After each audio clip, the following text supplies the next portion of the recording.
wabarakatuh. Waalaikumsalam warahmatullahi wabarakatuh. Apa kabarnya Bu? Alhamdulillah sehat.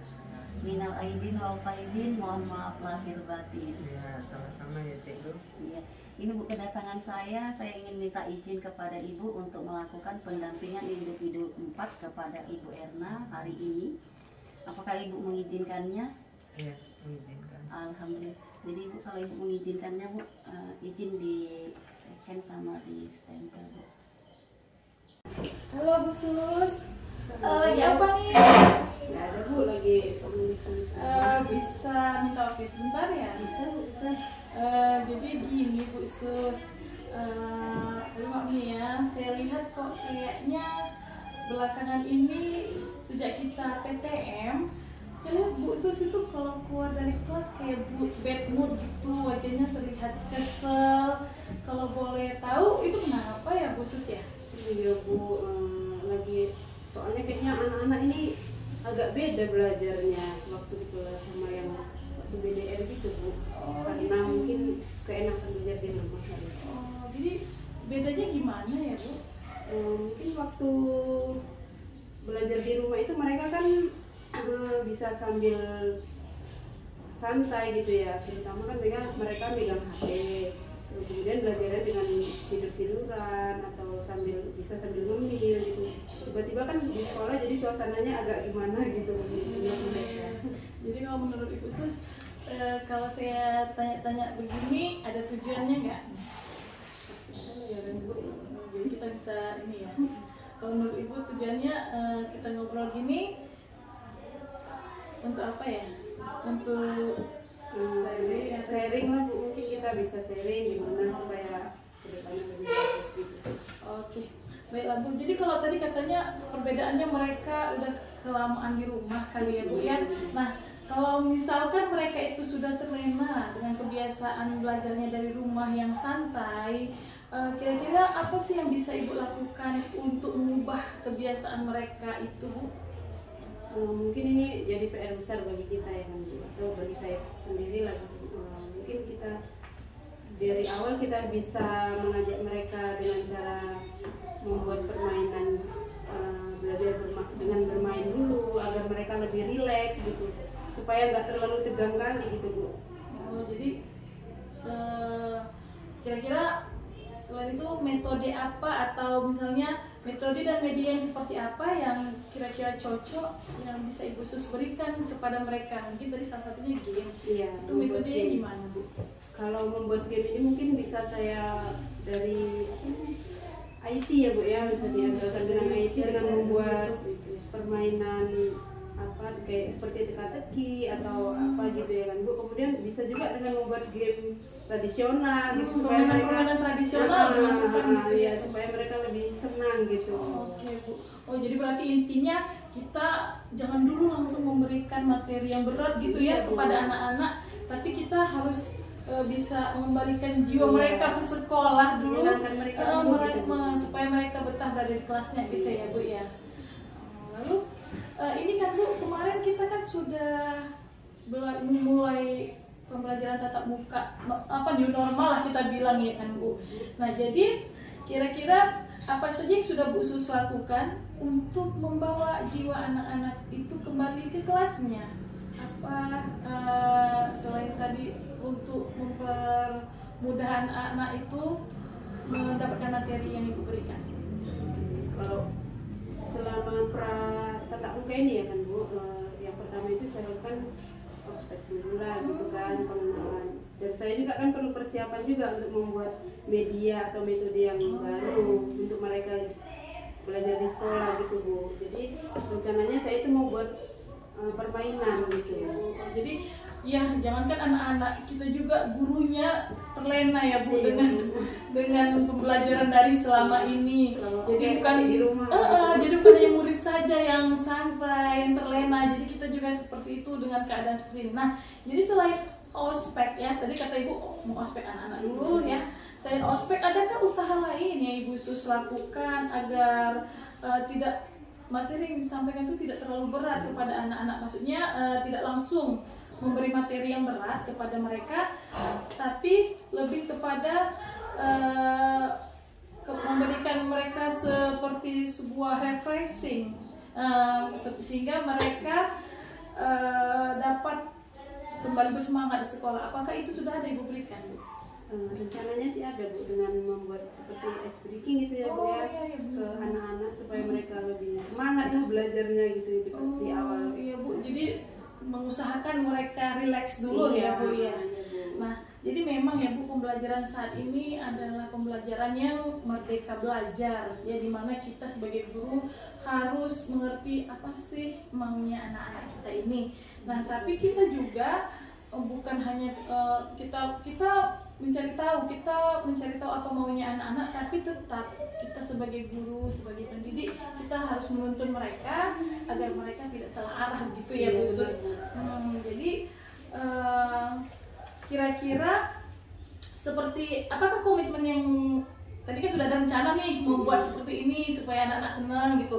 Nah, komitmen Bu Usus apa sih ini untuk melaksanakan misalnya aksi nyata apa untuk rencana yang sudah Ibu Usus buat? Komitmennya apa terhadap rencana yang akan Ibu lakukan? Tadi permainan ya, Bu. Iya, kira-kira seperti apa tuh pelaksanaannya? Seperti praktek langsung gitu, Bu, di kelas gitu, di dalam kelas. Seperti kita mengajak mereka seperti ya, ayo kita konsentrasi dulu sebelum belajar, ayo berdiri semuanya. Menyebutkan apa tentang materi yang akan kita berikan ke anak-anak gitu, Bu. Oh, berarti awalnya untuk sebelum memulai pelajaran Ibu melatih konsentrasi mereka gitu ya, Bu. Oh ya, oke, Bu, bagus sekali idenya itu. Nah, memang rencana ini memberikan pembelajaran yang rencana Ibu itu tadi itu salah satu rencana pembelajaran yang dapat memberikan merdeka belajar kepada anak-anak. Nah, jadi sehingga saya doakan mudah-mudahan rencana Ibu Usus ini dapat terlaksana dengan baik ya, Bu. Dan juga semoga saja nih PTM akan terus berlangsung, nggak lagi kita sebentar daring, sebentar luring. Nah, mudah-mudahan ini kan kita sudah mulai new normal ya belakangan ini. Jadi mudah-mudahan bisalah terlaksana seterusnya sehingga anak-anak kita ini bisa menjadi anak-anak yang pintar ya, Bu ya. Oke, Bu, baiklah, terima kasih Bu Usus untuk waktunya. Oke, silahkan kembali bekerja, Bu. Maaf saya sudah mengganggu waktu Ibu ya. Oke, Ibu Erna, Ibu Susi, kita bertemu lagi di pendampingan individu keempat. Apa kabarnya? Alhamdulillah baik, Bu. Sehat. Gimana perasaannya setelah melakukan coaching hari ini? Kalau saya sih senang karena saya bisa berlatih untuk lebih terbiasa melakukan coaching dengan rekan sejawat. Ibu gimana, Ibu Sus? Saya juga senang, Bu, menjadi Ikut. umpan balik yang positif itu. Iya. Sharing dengan teman yang sejauh. Iya. Oke. Ini tadi kan praktek coachingnya model IRTA. Kemudian model IRTA itu kan ada langkah-langkahnya, yaitu tujuan, identifikasi, rencana aksi, dan tanggung jawab. Oke. Cuma saran Cibu semakin sering berlatih praktek coaching ya, Bu Erna ya. Kemudian praktek coachingnya ini bukan hanya pada rekan sejawat, kepada peserta didik juga. Karena kadang peserta didik ini kan pasti banyak beragam masalah yang ditimbulkan dari dirinya sendiri. Jadi masalah itu dari dirinya sendiri, kemudian solusinya juga dari dirinya sendiri. Ya, Bu ya, itulah makanya praktek coaching ini sangat bermanfaat kalau kita pelajari dan kita latih sesering mungkin. Oke, Bu Erna ya, dan Bu Susi. Nah, makasih banyak untuk waktunya hari ini ya. Sampai bertemu untuk pendampingannya berikutnya. Oke, Bu, tadi kita sudah melakukan praktek coaching ya kan, Bu. Nah, ada umpan balik dari rekan sejawat. Jadi ada 3 pertanyaan yang ingin saya tanyakan kepada Ibu, yaitu menurut Ibu, bagaimana Ibu Erna sebagai CGP dalam mempraktekkan coaching kepada Ibu hari ini? Menurut saya, saya sangat senang dengan adanya coaching ini, ya, sehingga saya bisa mengetahui apa itu teknik coaching di sekolah. Oke, kemudian apa hal baik yang Ibu rasakan dari praktek coaching hari ini? Hal baik dan praktek coaching yang bisa saya ketahui itu bagaimana cara menyelesaikan masalah dengan rekan sejawat dan bagaimana kita bisa membantu teman sejawat kita. Oke Ibu. Kemudian jika ada yang perlu dikembangkan, bagian mana yang menurut Ibu perlu dikembangkan dan ditindaklanjutkan? Bagian yang perlu dikembangkan dalam hal ini menurut saya itu teknik bertanya dan coba memahami rekan kerja yang mempunyai masalah dalam sekolah itu. Oke Cara Ibu. penyelesaiannya. Iya. Berarti perasaan Ibu hari ini bahagia ya Bu, senang ya. Oke Bu, kita lanjut sama Bu Erna ya. Nah, menurut Ibu apa saja hal baik dari praktek coaching yang sudah dilakukan pagi ini? Menurut saya dari praktek coaching ini jadi lebih mengetahui langkah-langkah apa yang seharusnya dilakukan untuk mengatasi sebuah permasalahan. Iya Bu. Nah, kemudian apa saja hal yang menurut Ibu Erna perlu ditingkatkan dari praktek coaching hari ini? Itu yang perlu ditingkatkan ya selalu melatih praktek coaching dan membiasakan menggunakan pertanyaan-pertanyaan yang dapat memberi umpan balik kepada coach sehingga coach terbuka untuk dapat menyelesaikan masalahnya sendiri. Kemudian bagaimana perasaan Ibu setelah melakukan praktek coaching pada rekan Ibu hari ini? Saya senang karena saya bisa berbagi dengan rekan saya dan juga mungkin dengan rekan-rekan yang lain seperti kata Cikgu tadi kan tidak hanya kepada rekan juga permasalahan yang ada di sekolah juga kita bisa lakukan dengan metode coaching atau metode kita ini Cikgu. Iya, oke. Nah, kemudian waktu Loka 4 kemarin, apakah Ibu sudah melakukan pengimbasan kepada mereka? Sudah ya? Oke. Itu dokumentasinya sudah di-share atau udah? Sudah di-share. Oke, alhamdulillah. Makasih Bu Sus dan Bu Erna atas waktunya. Tetap semangat, tetap lakukan praktek-praktek coaching ini kepada rekan sejawat boleh, kepada peserta didik dan kepada teman juga boleh, ya kan Bu, ataupun kepada keluarga yang memiliki masalah yang perlu diselesaikan. Oke Bu ya, terima kasih banyak ya Bu. Assalamualaikum warahmatullahi wabarakatuh. Waalaikumsalam warahmatullahi wabarakatuh. Apa kabarnya Bu Erna? Alhamdulillah, baik Cikgu. Sehat. Nah, kayak mana kabar suaminya?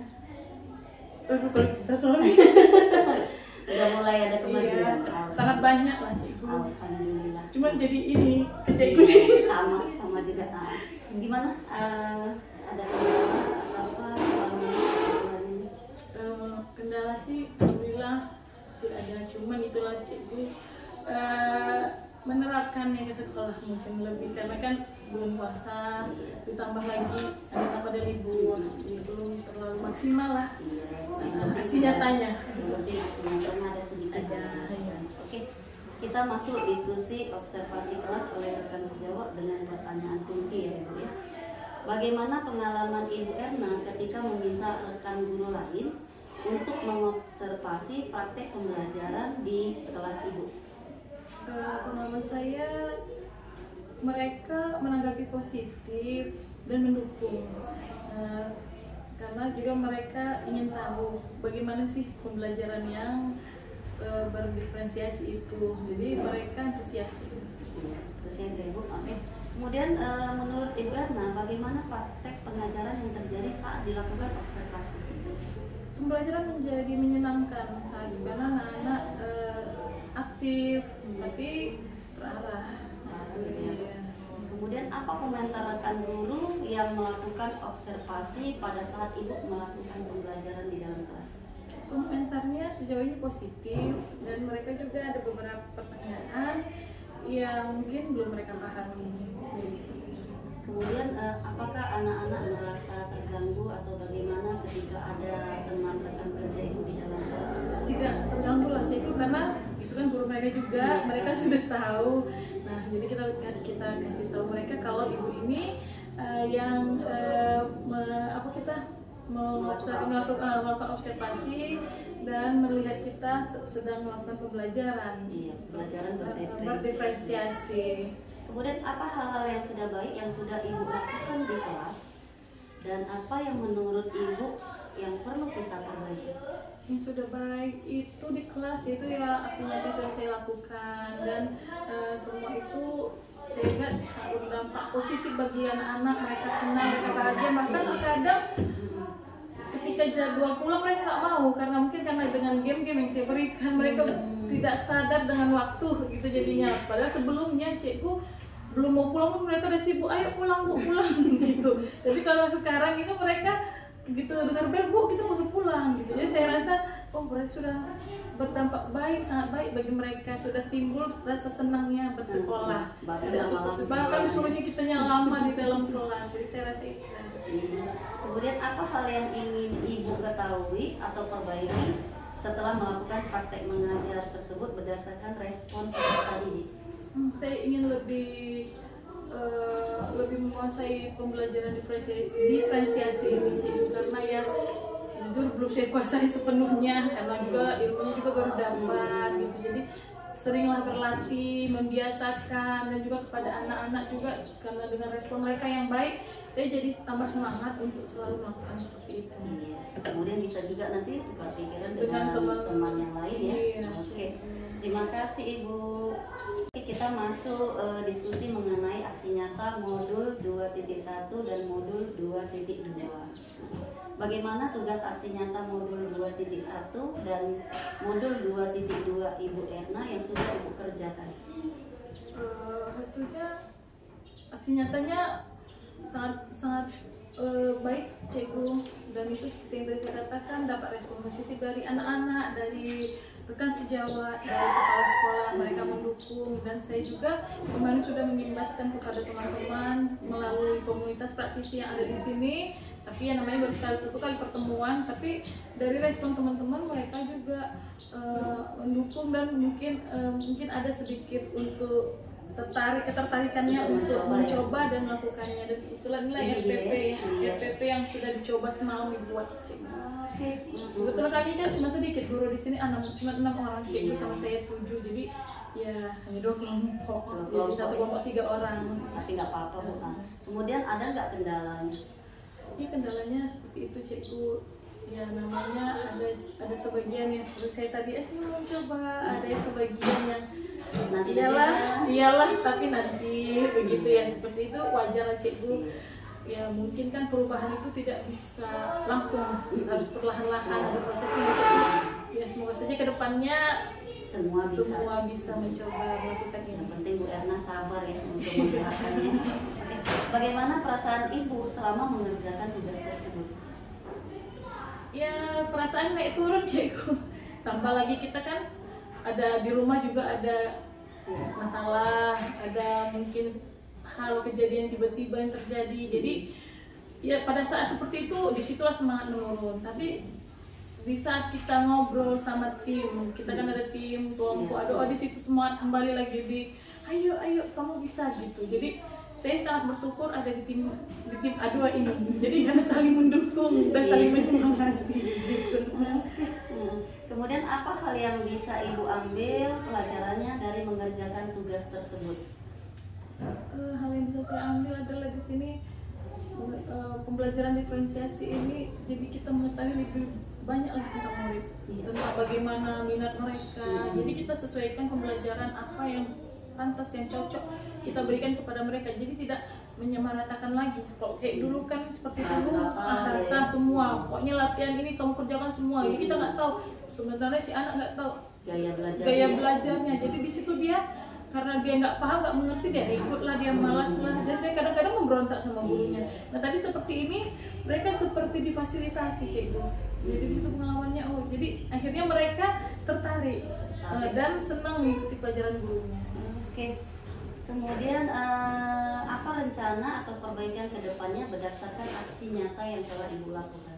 Rencananya saya akan terus mencoba berlatih lah menggunakan pembelajaran ini di kelas, dan juga mengimbaskannya kepada rekan-rekan sejawat, dan next mungkin melalui komunitas praktisi itu dilakukan. Iya, oke, nanti saya tunggu ya Bu. Oke ya, tetap semangat itu kuncinya.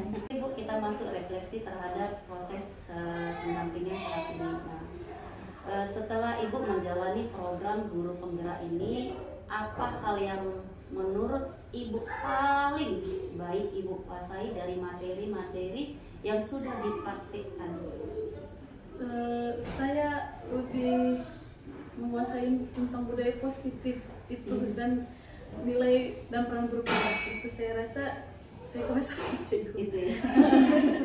Dari antara modul-modul yang banyak itu yang paling ini budaya positif lah. Iya, oke. Nah, kemudian materi apa yang Ibu rasa masih membingungkan dan ingin dipelajari lebih dalam lagi? Materi itu ya pembelajaran diferensiasi dan KSE. Iya. Ini masih agak bingung karena ada sebagian yang mengatakan ini pembelajaran tidak tiap hari dikasih sama murid, tapi ada juga yang beranggapan ya setiap hari kita lakukan gitu. Bagi yang mampu. Bagi yang mampu. Jadi kalau memang ada kata-kata bagi yang mampu cikgu, itu nanti jadi semua tidak mampu. Jadi tapi kalau seandainya ya inilah dibuat pembelajaran model diferensiasi ini dilakukan terus di kelas itu kalau menurut saya, cuman ya mungkin di sini kita harus lebih banyak lagi belajar. Makanya di kurikulum belajar apa ini kan Merdeka ini kan nanti yang dipakai kan RPP yang seperti ini. Nah, kemudian Merdeka mengajar itu kan, Merdeka mengajar kan itu ada berapa modul yang memang harus kita baca, kita lihat, kemudian kita kerjakan tes-tesnya. Ya RPP-nya seperti ini. Iya, RPP berpusat kepada peserta berdiferensiasi didik. itu ya cikgu. Jadi itulah cikgu maksud saya. Kalau memang RPP yang seperti ini, berarti kan harus setiap hari kita lakukan. Ya mungkin Iya. untuk sekarang ini tidak. Iya. Ini karena kan belum juga launching RPP terbaru, kurikulum Iya. terbaru. Tapi kalau untuk saat ini oke lah ya, harus setiap hari kita buat. Tapi Tapi nanti untuk kedepannya teksnya, memang harus. ya itu makanya kan masalahnya kan kita cerita untuk ke depan, bukan cerita Makanya sekarang. sebelum RPP ini kita gunakan kan kita harus pemetaan dulu. Iya. Pemetaan gaya belajar anak itu bagaimana, latar belakangnya bagaimana, emosionalnya bagaimana, itu kan kita petakan dulu. Sehingga setelah kita petakan itu semua, kita sudah tahu semuanya, baru kita riset RPP-nya. Kemudian satu lagi, nggak ada lagi sekarang zamannya ceramah. Iya. Anak-anak buka buku halaman sekian, tulis, baca, gambar, tak. Yang udah siap kumpul nggak? Iya, karena yang dulu kita lakukan, akhirnya anaknya malas.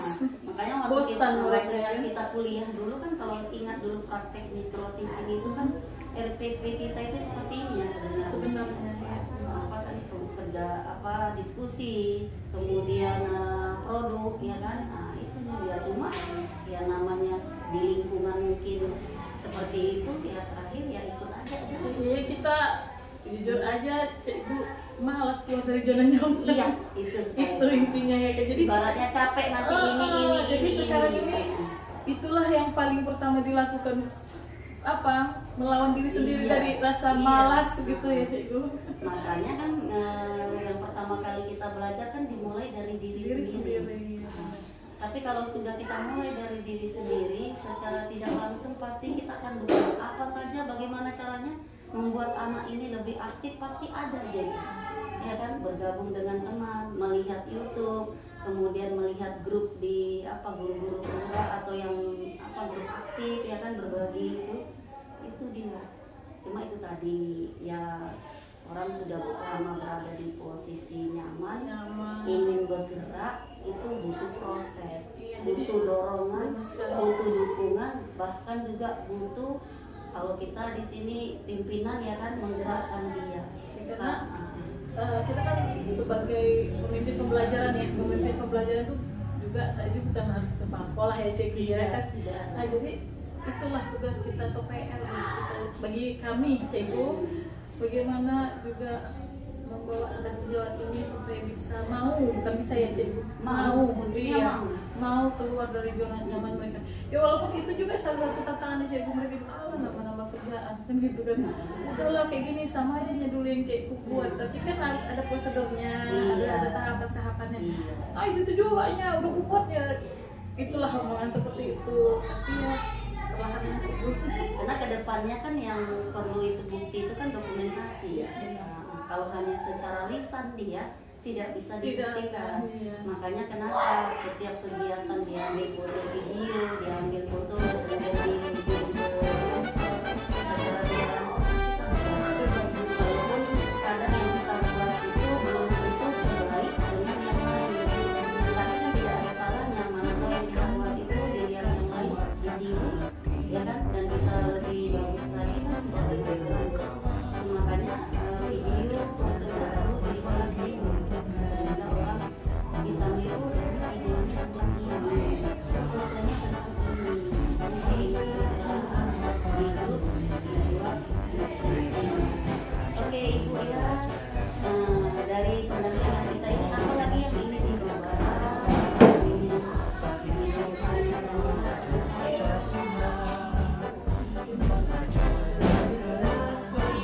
tadi semua dari obrolan kita. Tetap semangat,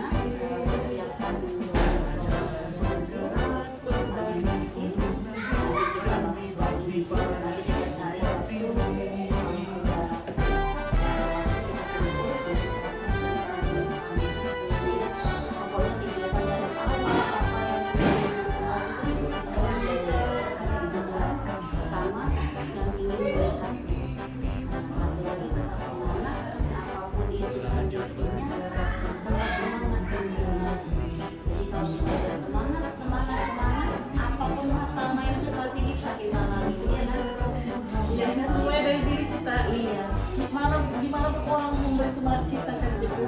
Kalau kitanya nggak down, semangat nggak akan bisa sama itu dengan praktek coaching tadi ya kan masalahnya dari diri kita solusinya dari diri kita rencananya dari